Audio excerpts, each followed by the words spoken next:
मेरे भाषण से पहले मैं 3 बार भारत माता की जय का जयकारा बुलवाऊंगा और आप सबसे मेरा आग्रह है, मंच से भी मेरा आग्रह है कि पूरी ताकत से दोनों मुट्ठी बंद करके जब मैं बुलवाऊंगा तब 3 बार भारत माता की जय बोलना है। पराक्रमी भारत के लिए भारत माता की, विजयी भारत के लिए भारत माता की,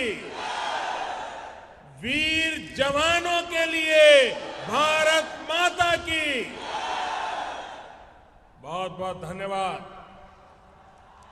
बिहार के लोकप्रिय मुख्यमंत्री हमारे मित्र भाई नीतीश कुमार जी, मंत्री परिषद में मेरे वरिष्ठ साथी रामविलास पासवान जी, बिहार के कर्मठ उप मुख्यमंत्री भाई सुशील मोदी जी, केंद्रीय मंत्री परिषद के सदस्य, सांसदगण, बिहार सरकार के मंत्रीगण, विधायकगण, भाजपा, जदयू, लोजपा, उसके सभी वरिष्ठ नेतागण, बिहार के मेरे प्यारे भाइयों और बहनों,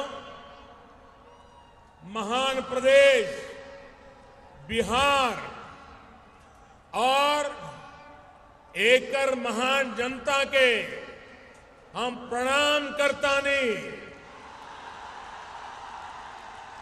हम बिहार के इन महान जनता का आदरपूर्वक प्रणाम करी छिए। बिहार के सब लोगन के प्रणाम करी थियो। महात्मा बुद्ध, अमात्य चाणक्य, गुरु गोविंद सिंह जी, सम्राट अशोक, डॉक्टर राजेंद्र प्रसाद, लोकनायक जयप्रकाश नारायण, कर्पूरी ठाकुर, श्री बाबू, अनुग्रह नारायण सिंह, वीर कंवर सिंह विद्यापति और रामधारी सिंह दिनकर समेत अनेक ऋषियों और मनुष्यों ने जिस धरती से देश और दुनिया को आलोकित किया है, मुख्यमंत्री जी ने 2 अक्टूबर तक सिद्धि हासिल करने की जो घोषणा की है, मैं आदरपूर्वक उनका अभिनंदन करता हूं और बिहार की जनता का भी अभिनंदन करता हूं। साथियों, इस ऐतिहासिक गांधी मैदान से आप सभी के साथ कुछ पल साझा करने का सौभाग्य आज मुझे और मेरे सभी साथियों को फिर से मिला है और स्वयं वरुण देवता भी हमारे संकल्प को आशीर्वाद देने आया है। भाई और बहनों, आपका प्रधान सेवक होने के नाते मुझे अनेक बार बिहार आने का मौका मिला है। जब ये जिम्मेदारी नहीं थी तब भी बहुत बार बिहार आया हूं। आज वाकई मुझे ये देख करके खुशी होती है कि नीतीश बाबू जैसे कर्मठ, शालीन, गरीब की चिंता करने वाले व्यक्तित्व ने कैसे बिहार को उस पुराने दौर से बाहर निकालकर एक नई दिशा दी है। जिस राज्य में इतनी प्रतिभा हो, जहां के नौजवानों में इतना सामर्थ्य हो, जो देश की ब्यूरोक्रेसी से लेकर राजनीति तक अपना सकारात्मक प्रभाव दिखा रहा हो, उस बिहार को एक भंवर से निकालने का काम नीतीश जी और सुशील जी की जोड़ी ने और यहां की एनडीए की पूरी टीम ने एक अद्भुत काम किया है। बिहार में एनडीए और केंद्र में भी एनडीए होने की वजह से आज यहां विकास की रफ्तार को नई तेजी मिली है। अब तो पटना में मेट्रो का काम भी शुरू हो चुका है। यहां की ट्रैफिक व्यवस्था अब सीएनजी आधारित होने वाली है। साथ में पटना के लोगों को अब पाइप के माध्यम से सस्ती और अच्छी गैस भी मिलने लगेगी। नीतीश जी ने नल से जल देने का बीड़ा उठाया है और अब पाइपलाइन से गैस का काम भी होने वाला है। ये पटना को स्मार्ट बनाने की प्रक्रिया को और गति देने वाला है। साथियों, ये जो बदलाव आ रहा है उसके लिए फिर एक बार नीतीश जी, सुशील जी और एनडीए की पूरी टीम अनेक अनेक अभिनंदन के अधिकारी है, अनेक अनेक बधाई के पात्र है। बिहार को अपराध और भ्रष्टाचार से मुक्त कराने का संकल्प लेकर आप सभी ने मिलकर बिहार को जिस स्थिति से बाहर निकाला वो प्रशंसनीय है। भाई और बहनों, बिहार ने विकास की जिस रफ्तार को पकड़ा है वो और गति पकड़े, इसके लिए केंद्र की एनडीए सरकार ने निरंतर प्रयास किया है। कुछ दिन पहले ही बरौनी में 30,000 करोड़ से अधिक की परियोजनाओं की शुरुआत की गई है। ये बिहार के विकास के लिए किए जा रहे निरंतर प्रयासों की एक और झलक है। साथियों, एनडीए की सरकार ये सुनिश्चित करने में जुटी है कि बिहार में विकास की पंचधारा यानी बच्चों की पढ़ाई, युवा को कमाई, बुजुर्गों को दवाई, किसान को सिंचाई और जन जन की सुनवाई ये सुनिश्चित हो। इसी सोच के साथ बिहार में इंफ्रास्ट्रक्चर के विकास को प्राथमिकता दी जा रही है। राज्य में एम्स, मेडिकल कॉलेज, आईआईएम या फिर उच्च और प्रोफेशनल एजुकेशन से जुड़े दूसरे संस्थान खोले जा रहे हैं। यह गांव और शहरों की सड़कों का, यहां के नेशनल हाईवे का चौड़ीकरण हुआ है। जो पुराने पुल है उनको सुधारा जा रहा है। नए फ्लाईओवर का निर्माण किया जा रहा है। भाइयों और बहनों, रेलवे की पुरानी व्यवस्थाओं में भी सुधार किया गया है। उनका बिजलीकरण हो रहा है। पटना रेलवे जंक्शन को नए रंग रूप में आप सभी देख ही रहे हैं। सड़क और रेल के साथ साथ हवाई यात्रा को भी सुगम और सस्ता बनाया जा रहा है। पटना एयरपोर्ट को 1200 करोड़ रुपए से अधिक की लागत से विस्तार दिया जा रहा है, आधुनिकीकरण किया जा रहा है। साथ में इसको उड़ान योजना से भी जोड़ा गया है। इतना ही नहीं, अब तो गंगा जी के माध्यम से बिहार को, यहां के उद्यमियों को देश के समुद्री इलाकों से जोड़ने का काम भी चल रहा है।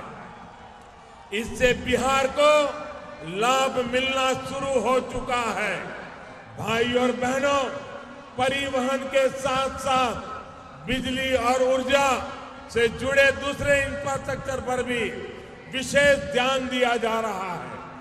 गांव-गांव तक बिजली पहुंचाने का अभियान जो हमारी एनडीए सरकार ने चलाया है, उसका लाभ पूरे बिहार को मिल रहा है। सौभाग्य योजना के तहत हर गरीब के घर मुफ्त बिजली कनेक्शन देने का हम सफल हुए हैं और मैं नीतीश जी को बधाई देता हूं। आज बिहार के हर घर में बिजली पहुंचाने का संकल्प पूरा कर रहे हैं। इसी तरह बिहार को पश्चिमी भारत और पूर्वी भारत के समुद्री किनारों को पाइपलाइन के माध्यम से जोड़ने का काम जोरों पर है और यहां की रसोई को और यहां के उद्योगों को गैस आधारित बनाया जा रहा है। यही कारण है कि आज बरौनी के खाद कारखाने जैसे अनेक उद्योग फिर से शुरू हो पा रहे हैं। इस बिहार के युवा साथियों को रोजगार के अवसर उपलब्ध हुए हैं। साथियों, ये जितने भी काम मैंने गिनाए हैं उनसे बिहार में उद्योगों के लिए एक बेहतर वातावरण बना है। साथियों, उद्योगों के साथ साथ हमारे अन्नदाताओं के लिए भी देश के इतिहास की सबसे बड़ी योजना पीएम किसान सम्मान निधि आज जमीन पर उतर गई है। इस योजना का लाभ बिहार के 1.5 करोड़ से अधिक किसानों समेत देश के लगभग 12 करोड़ किसानों को होगा। ऐसे किसान जिनके पास 5 एकड़ या उससे कम जमीन है, उनको बैंक खाते में सीधी मदद मिलनी सुनिश्चित हुई है। अभी की स्थिति के हिसाब से ही देश के किसानों को इस योजना के माध्यम से हर वर्ष प्रति वर्ष 75,000 करोड़ रुपए सीधे उनके खाते में जमा होंगे। कोई बिचौलिया नहीं, कोई दलाल नहीं, कोई चोरी करने वाला नहीं। अब उन्हें बीज, खाद, कीटनाशक, चारा जैसी जरूरतों के लिए किसी से कर्ज नहीं मांगना होगा। साथियों, चारे के नाम पर क्या क्या हुआ है, ये बिहार के लोग बहुत बेहतर तरीके से जानते हैं। अब बिचौलियों से मुक्त सीधे बैंक खाते में पैसा जमा करने वाली ये प्रभावी योजना एनडीए सरकार ने, आपके इस चौकीदार ने शुरू की है।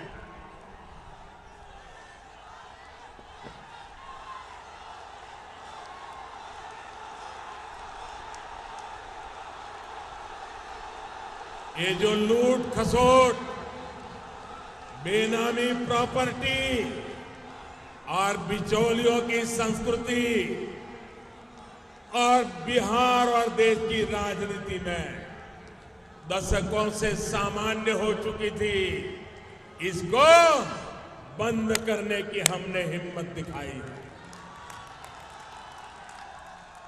गरीब और मध्यम वर्ग के हक और पसीने की कमाई पर जो अपनी दुकानें चला रहे थे, वो अब चौकीदार से परेशान है। और इसलिए चौकीदार को गाली देने की कंपटीशन चल रही है। आप आश्वस्त रहिए, आपका ये चौकीदार पूरी तरह से चौकन्ना है। सुरक्षा चाहे गरीब की हो या सुरक्षा देश की, देश पर बुरी नजर करने वालों के सामने आपका ये चौकीदार और हमारे एनडीए गठबंधन दीवार बन करके खड़ा है।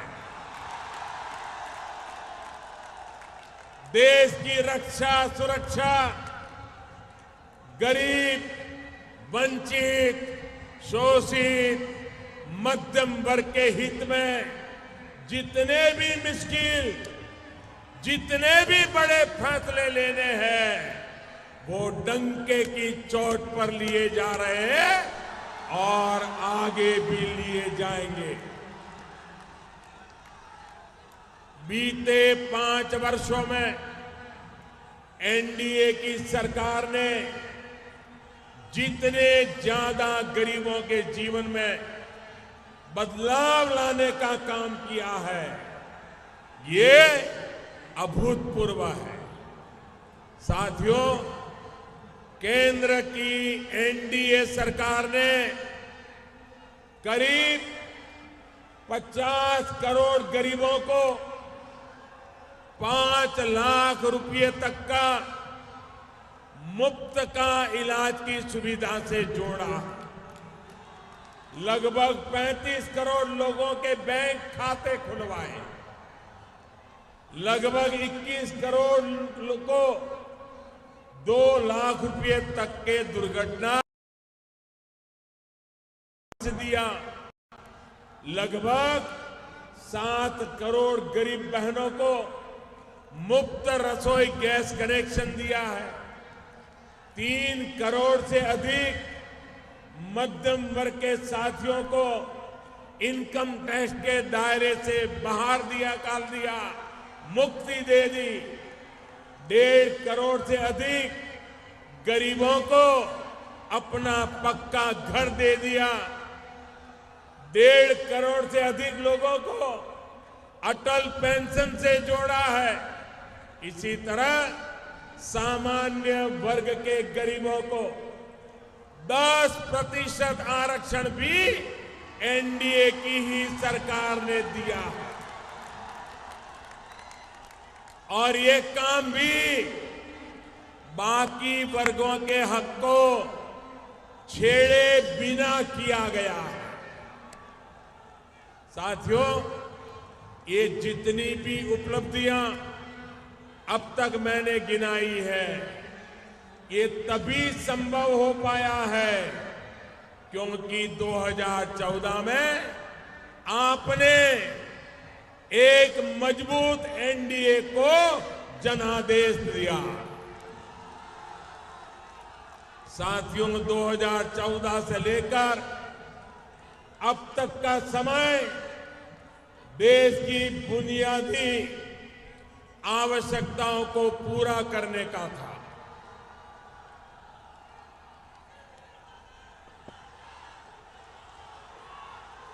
दो 2019 तक का समय जरूरतों को पूरा करने का था और 2019 के बाद आगे का समय देश को 21वीं सदी में नई ऊंचाई पर पहुंचाने का है। बीते 5 वर्षों में नए भारत की एक मजबूत नींव एनडीए ने मिलकर तैयार की है। अब समय आ गया है इस मजबूत नींव पर सशक्त, समृद्ध नए भारत का निर्माण हो। भाई और बहनों, देश में अगर महामिलावट वाली सरकार रहती तो ना फैसले होते और ना ही गरीबों का कल्याण होता। इन लोगों की प्रवृत्ति अपना विकास करने की है, देश का विकास करने की नहीं है। मेरे बिहार के भाइयों बहनों और मेरे देश के भाइयों बहनों, जरा याद कीजिए, जरा याद कीजिए, जब अटल जी प्रधानमंत्री थे तो उन्होंने एक से बढ़कर एक अनेक योजनाएं शुरू की। देश में नए नए हाईवे का निर्माण, गांवों तक सड़क का निर्माण, सबको शिक्षा का अभियान, उन्होंने कितनी ही योजनाएं शुरू की। लेकिन जब कांग्रेस और उनके साथी सरकार में आए तो सारे कामों की रफ्तार धीमी कर दी गई। हमारे नीतीश जी तो खुद गवाह है। अटल जी की सरकार में रेल मंत्री के तौर पर उन्होंने बिहार के लिए कितना कुछ किया, लेकिन उनकी शुरू की गई सारी अनेक योजनाओं को भी कांग्रेस ने 10 साल में आगे नहीं बढ़ने दिया। गंगा पर बने 2 पुल इसके जीते जागते उदाहरण है। जब वो रेल मंत्री थे तो अटल जी ने उनका शिलान्यास किया था। उनके गिराने के बाद दोनों पुलों पर काम लगभग ठप पड़ गया। 2014 में एनडीए सरकार आने के बाद इन पुलों के काम में तेजी आई और मेरे द्वारा उनका लोकार्पण किया गया। साथियों, महामिलावट के घटक सिर्फ अपने स्वार्थ के लिए जीते हैं, उन्हें देश की कोई परवाह नहीं है, न वो देश की परवाह करते हैं। यही सीख हमें उनके इतिहास और उनके वर्तमान से मिली है। साथियों, आप सभी इस बात के साक्षी हैं कि जब हमारे देश की सक्षम सेना आतंक को कुचलने में जुटी है, सीमा के भीतर हो या सीमा पार, आतंक के ठिकानों पर प्रहार करने में लगी है। ऐसे समय में देश के भीतर ही कुछ लोग क्या क्या कर रहे हैं। देश की आवाज को, हमारी सेना के हौसलों को बुलंद करने के बजाय वे ऐसी बातें कर रहे हैं जिससे दुश्मनों के चेहरे खिल रहे हैं।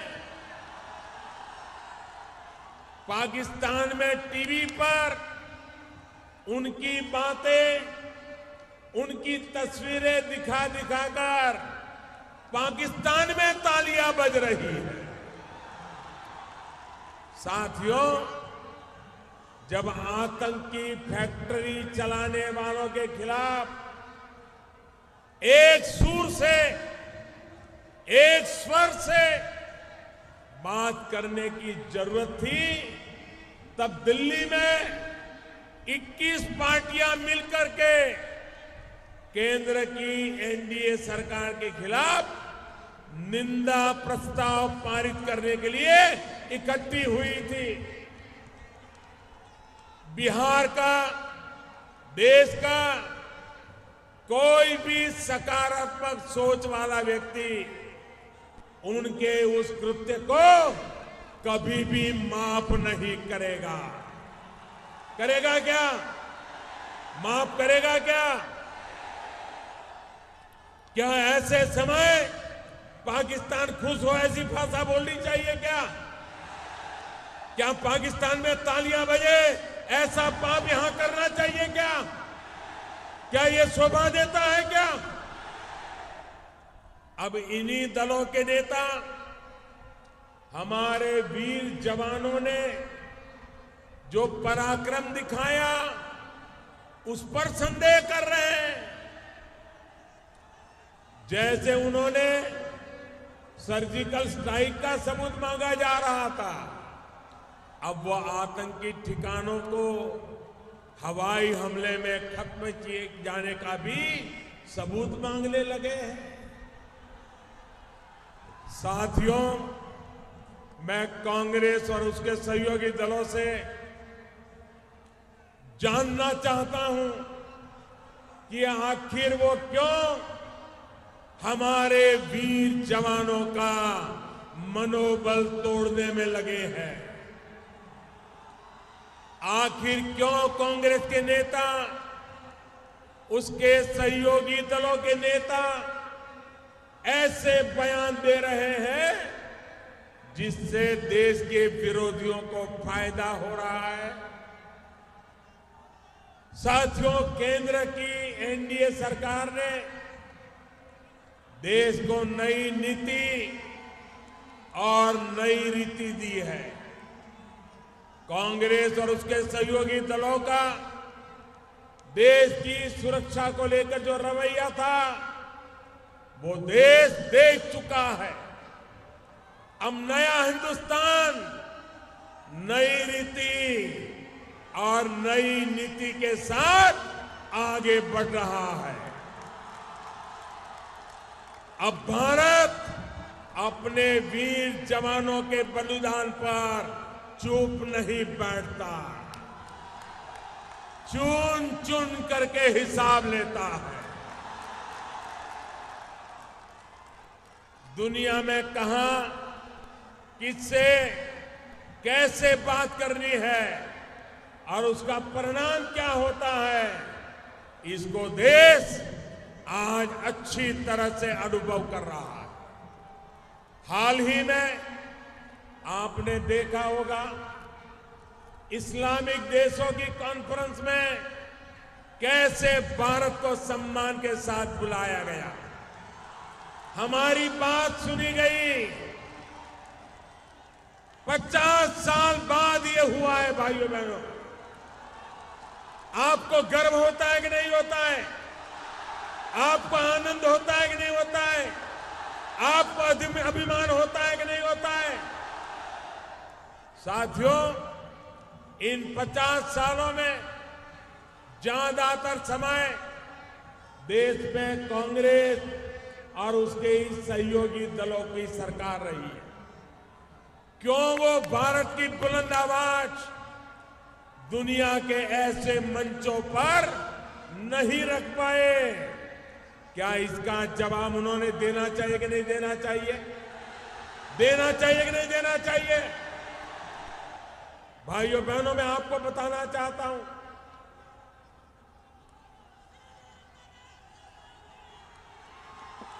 अभी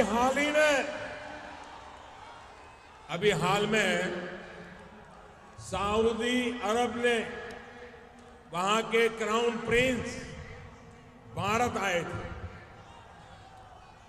तो उनके सम्मान में भोजन था। तो भोजन पे हम बातें कर रहे थे। बातों बातों में मैंने उन्हें कहा कि देखिए, हिंदुस्तान में तेज गति से आर्थिक विकास हो रहा है, हमारा मध्यम वर्ग का दायरा बढ़ता चला जा रहा है, लोग गरीबी से बाहर आ रहे हैं, तो उनके मन में भी नई नई इच्छाएं जगती है। तो उन्होंने मुझे पूछा क्या? मैंने कहा हमारे मुसलमान भाई अब बड़ी मात्रा में हज के लिए जाना चाहते हैं, लेकिन आपका कोटा कम पड़ रहा है। तो उन्होंने कहा मोदी जी बताइए मैं क्या करूं?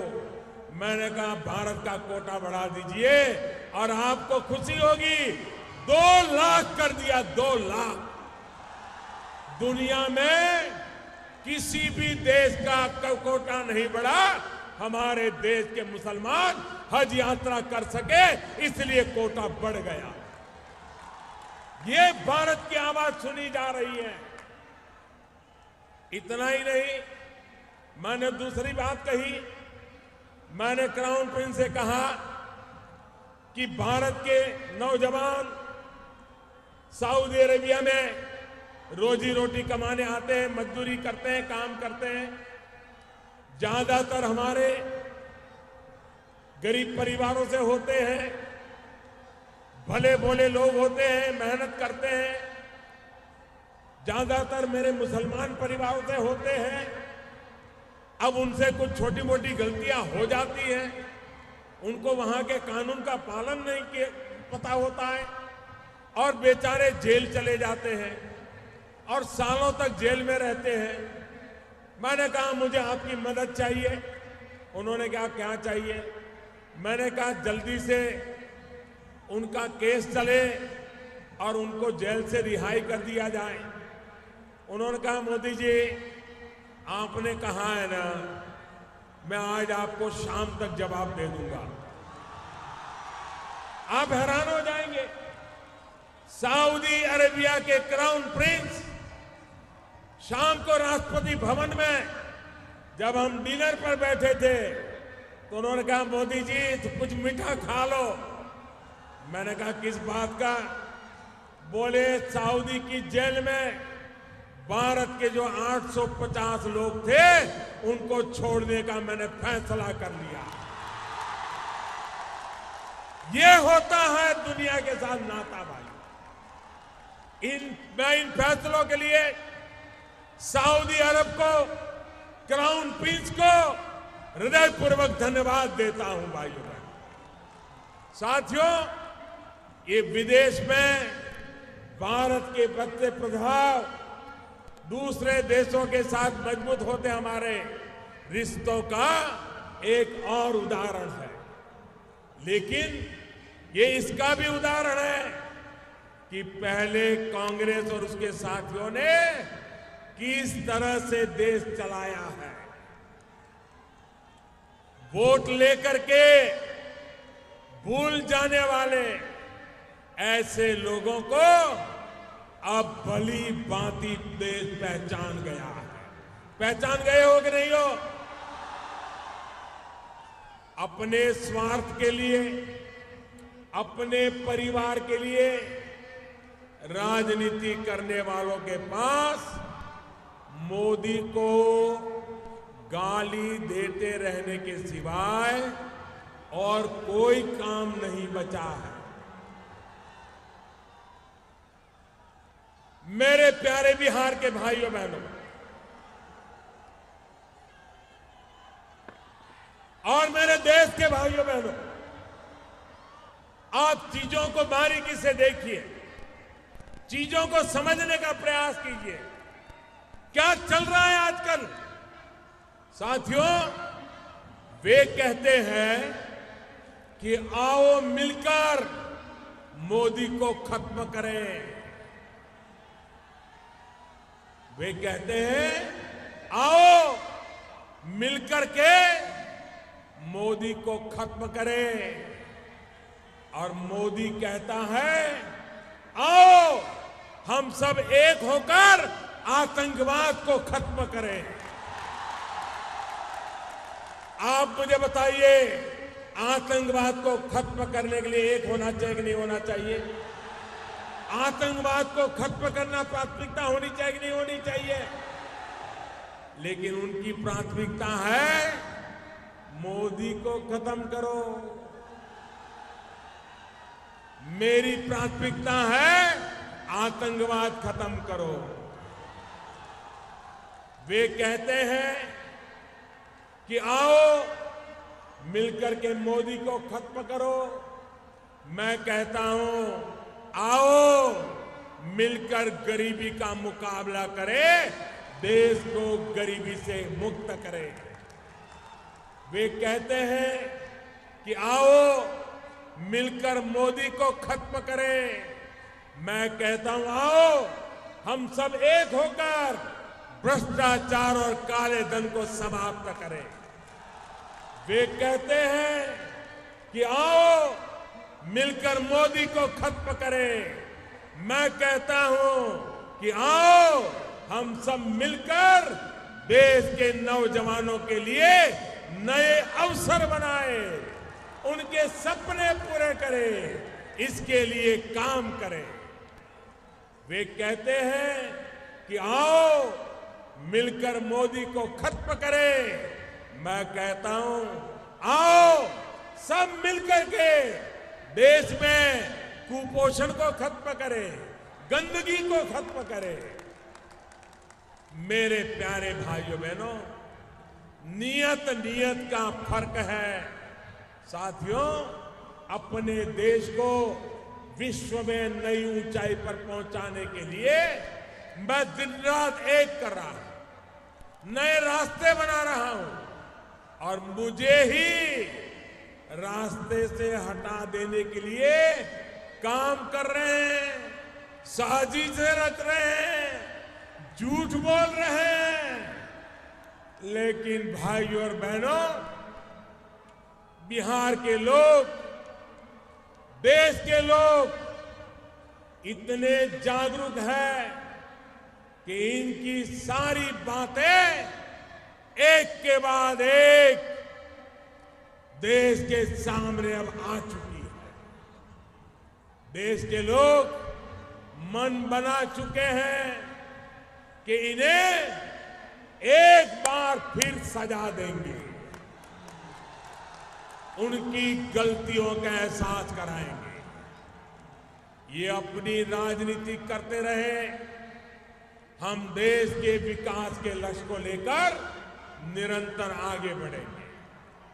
इसी विश्वास के साथ फिर से इतनी बड़ी तादाद में आकर के हम सबको जो आशीर्वाद दिए, मैं हृदयपूर्वक आपका अभिनंदन करता हूं, आपका धन्यवाद करता हूं। मेरे साथ दोनों मुट्ठी बंद करके पूरी ताकत से बोलिए, भारत माता की, भारत माता की, भारत माता की।